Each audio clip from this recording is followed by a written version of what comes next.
Bueno, muy bien, aquí estamos con mucha información, 6:59 minutos, 7 en punto de la mañana.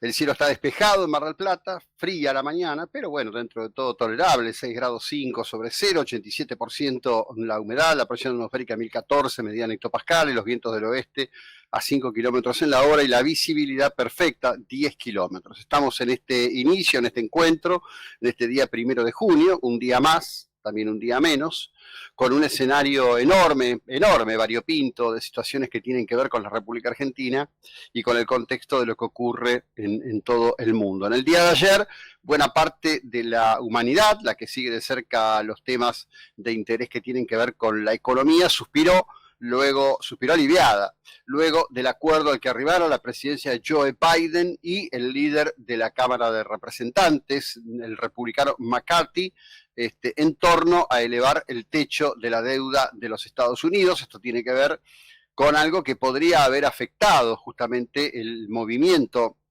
de la economía global. Si no se subía el techo de la deuda, probablemente para mediados del mes de junio Estados Unidos no podría cumplir con sus obligaciones anuales. Recuerden ustedes que el papel de reserva más importante del mundo son los papeles de la deuda de Estados Unidos, que uno de los principales tenedores de papeles de la deuda de Estados Unidos es el Banco Central de China.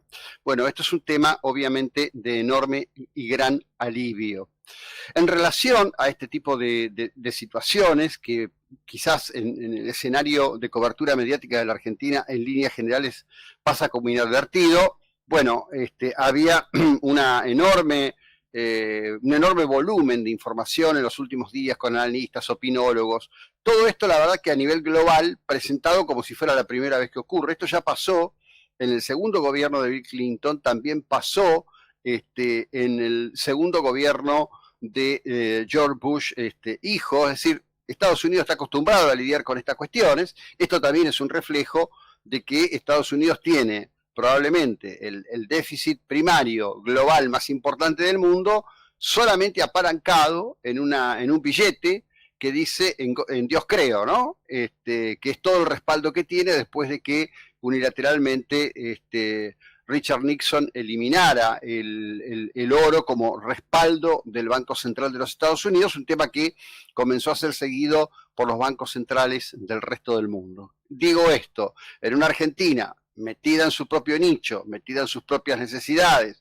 Anoche el analista Damián Dispacchi, que es un tipo muy irreverente y diría hasta con aristas divertidas para presentar escabrosos temas de nuestra economía, afirmaba que para junio del año que viene, dada la progresión de la inflación, si el próximo gobierno no logra rápidamente desarticular este esquema, o rápidamente digo, a ver, el gobierno asume en diciembre, enero, febrero, marzo, los primeros meses van a ser muy escabrosos con todo el ordenamiento macro que hay que hacer. Bueno, Damián Dispacchi hablaba para junio de un dólar de 810 pesos. Fue impactante ver la cara de estupor de la mesa que le acompañaba, pero fíjense ustedes que estamos hablando con toda naturalidad de la necesidad de 500 pesos para tener un dólar, porque, bueno, en definitiva, qué sé yo, la mente humana se va adaptando, se va acomodando y lo tratamos de llevar lo mejor que podemos. Por eso digo, ¿no? Un día más, pero también es un día menos. Bueno, hablando de reacciones y de modos, ¿no? Es tan simétrica la situación entre España y Argentina que en el día de ayer el todavía premier español, Pedro Sánchez, hace una reunión plenaria de su partido, el Partido Socialista Obrero Español, y allí dice, bueno, he tomado esta decisión de adelantar las elecciones en armonía con mi propia conciencia. Es decir, define cual autócrata que él decidió. La decisión es de él. La comunica, todos aplauden, todos están encantados. Dice, mirá, Pedro, qué vivo, qué maniobra se mandó, no le dejó respirar a los triunfadores. Y después dijo algo que es increíble, pues la misma gansada que dice Kicillof habitualmente. Hay que enfrentar porque vienen por los derechos. Es decir, fíjese usted el tema de los derechos. Yo le voy a contar algo que está pasando en el mundo a cuento de los derechos. A cuento de los derechos y de los derechos legítimos de todos y cada uno como seres humanos que somos, comienzan las derivaciones políticas de las acciones de los individuos. La Fuerza Aérea Británica deberá indemnizar a 31 pilotos varones marginados en el reclutamiento para fichar mujeres y minorías étnicas. Una campaña interna de las Fuerzas Armadas para aumentar la diversidad creó una polémica de grandes proporciones con dimisiones y críticas tras detectarse 161 casos de discriminación positiva. Esto es, digamos, parte de la tensión que está como soterrada, en la que alguna vez llamamos rubia albión, un concepto que hoy no tendría mucho sentido si uno mira quiénes son los que han llegado a los principales puestos de conducción. Bueno, lo cierto es que la Royal Air Force, la fuerza aérea probablemente más mítica del planeta por su extraordinaria, sacrificada y encarnizada defensa en la batalla de Londres, deberá pagar esta indemnización. Lo cierto es que una filtración de correos electrónicos dejó descubierto cómo el alto mando pidió a los subordinados dejar de contratar a pilotos varones blancos inútiles hasta que se pudieran encontrar más candidatos mujeres y hombres de minorías étnicas. Esto fue una gran revelación del Daily Telegraph. El líder de escuadrón, Andrew Harwin, escribió a sus colegas sobre las dificultades en el proceso de reclutamiento, diciendo: me he dado cuenta de que las juntas han estado formadas predominantemente por hombres blancos. Si no tenemos suficiente BAME, es un acrónimo en inglés que significa negros, asiáticos y minorías étnicas, y mujeres para reclutar, debemos tomar la decisión de tener el reclutamiento y buscar más BAME y mujeres para la Royal Air Force. Bueno, el tema fue escalando, y ahora finalmente hay una decisión de carácter judicial, en donde 31 pilotos masculinos afectados por estas disposiciones reciben una indemnización de 5.000 libras por discriminación. Según Sky News, esto, digamos, contradice todas las versiones que había dado en su día el máximo jefe de la Real Fuerza Aérea cuando decía que la campaña de diversidad no discriminaba a los candidatos masculinos blancos. El diario The Times, diario emblemático de Inglaterra si lo hay, reveló que la capitán del grupo, Elizabeth Nicol, recibió instrucciones que consideró ilegales para dar prioridad a las candidatas mujeres y de minorías étnicas, y que dimitió por estar en desacuerdo con esta política. Compareciendo ante el Parlamento, el jefe de la Royal Air Force, Mike Winston, dijo que lamentaba la marcha, pero insistió en que nadie había discriminado durante su mandato. Bueno, lo cierto es que esto ahora quedó establecido por la filtración de los correos. La corona británica deberá pagar esta indemnización a estos 31 pilotos masculinos, y trae sobre la mesa esta cuestión que tiene que ver con lo siguiente.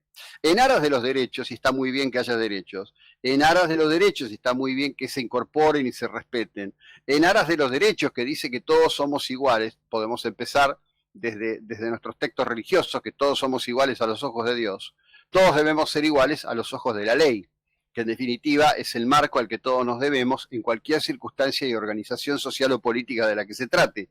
Lo cierto es que, tal como vemos en la miniserie que busca retratar la vida de Cleopatra, llegamos a deformaciones profundas, poniendo una Cleopatra negra, interpretada por una actriz negra de 32 años, 32, 33, cuando Cleopatra, cuando conoció a Julio César, tenía 17.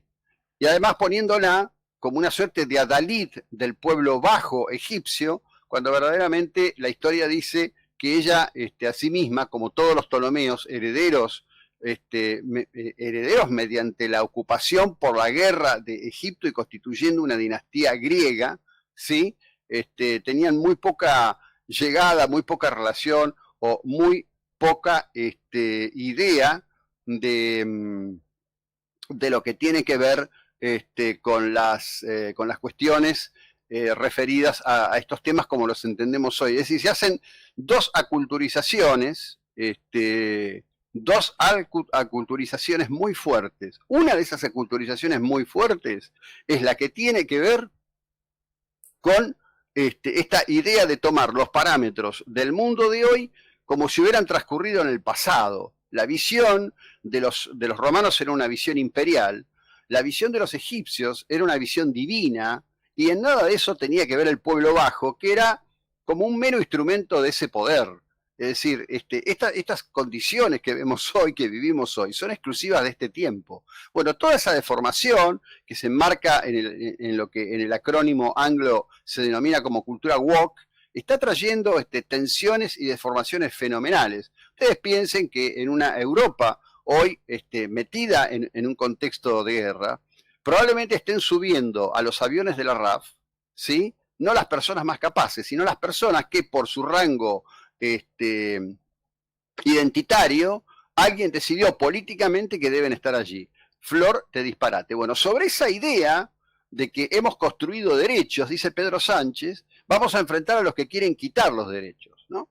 Bueno, y por supuesto, en las primeras horas, sobre todo los diarios que podemos llamar de la derecha, yo hice una cita de esto ayer, ABC, La Razón, Libertad Digital, decían, bueno, mirá cómo reaccionó Sánchez, los reflejos que tiene, se comió una paliza fenomenal, y hacían esas cuentas, como anoche le vi hacer a un consultor, diciendo, bueno, no, en realidad, el tipo, mirá vos qué interesante, ¿no? El tipo hablaba en La Nación Menos y decía, bueno, la verdad es que es muy difícil hacer encuestas, se ha cambiado mucho por el tema de la interacción en redes, el sistema VR, esto, el otro, la actitud de la gente, que en general no quiere contestar, pero ahora nosotros estamos analizando escenarios de 3/3 con módulos imitativos. Entonces uno de los conductores le dice, en eso están, el tipo, viste, como diciendo, wow, qué genio que sos, boludo, pero ¿cómo hiciste eso, no? Y el tipo sigue perorando y siguen hablando de los 3/3, le siguen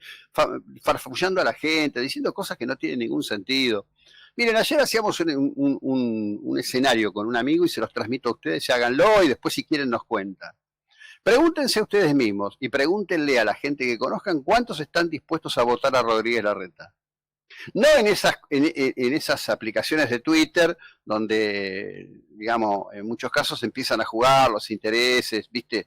Yo he visto algunas donde dicen, bueno, ¿a quién votarías para presidente? Entonces resulta que Milei gana en primera vuelta por afano. Todos sabemos que esas cosas no resisten absolutamente nada.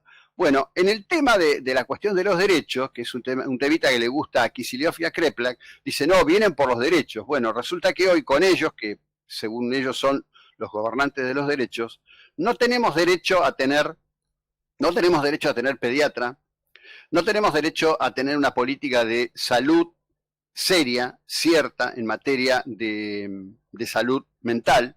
Ahora les voy a mostrar algo que ha causado ira, indignación en el universo de la psiquiatría, se los voy a mostrar después en el próximo bloque. Hay una placa que se colocó en el Hospital Borda que habla de la locura ideológica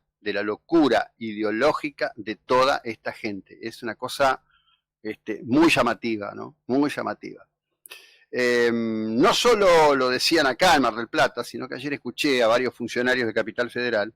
Jorge Macri lo dijo muy bien. Dijo, miren, la verdad, tenemos que tener alguna regla. No puede ser que un chico, una señora, salgan de su casa y se encuentren en la puerta de la casa alguien desnudo. No puede ser que la zona de cajeros automáticos de los bancos sea un lugar que está lleno de gente, ¿no? Es decir, acá en Mar del Plata, a ver, si ustedes andan ahora por la Avenida Independencia, ahí donde está el ICBC, hay un lugar donde pernoctan entre 7, 8, hasta 9 personas, y no es que pernoctan, son las 11 de la mañana, pasás y los encontrás ahí. Hay otros 2 cajeros de otros 2 bancos, el Itaú es uno sobre Independencia, cruzando el Uro, que pasa exactamente lo mismo. Y esto es porque no hay una política de salud con las condiciones suficientes para que se actúe desde el Estado como corresponde. En realidad, lo que tenemos que hacer es recuperar derechos a sentido común y no esta disparatada idea de qué derecho es tomar lo que no es usual, lo que se aparta de la norma, que lo debemos, como diría, reconocer y convivir pacíficamente, pero no transformarlo en el emblema de lo que la sociedad debe ser. Es la hora 7:14, hubo más ataques criminales del Zarato ruso, un misil impactó en un hospital de niños, hay criaturas muertas, criaturas heridas, devastación. Infobae, único medio argentino, chapó por ellos, participó de una reunión de prensa con Volodymyr Zelensky junto a otros periodistas de otros medios del continente americano o del subcontinente americano. Primera vez que habla con medios de la región, muy interesante, y Zelensky dice, los rusos están quebrados moralmente, creyeron que nos iban a destruir y no han podido con nosotros. Interesante, muy interesante los conceptos de Zelensky, están en Infobae, léanlos porque vale la pena. 7:15 minutos.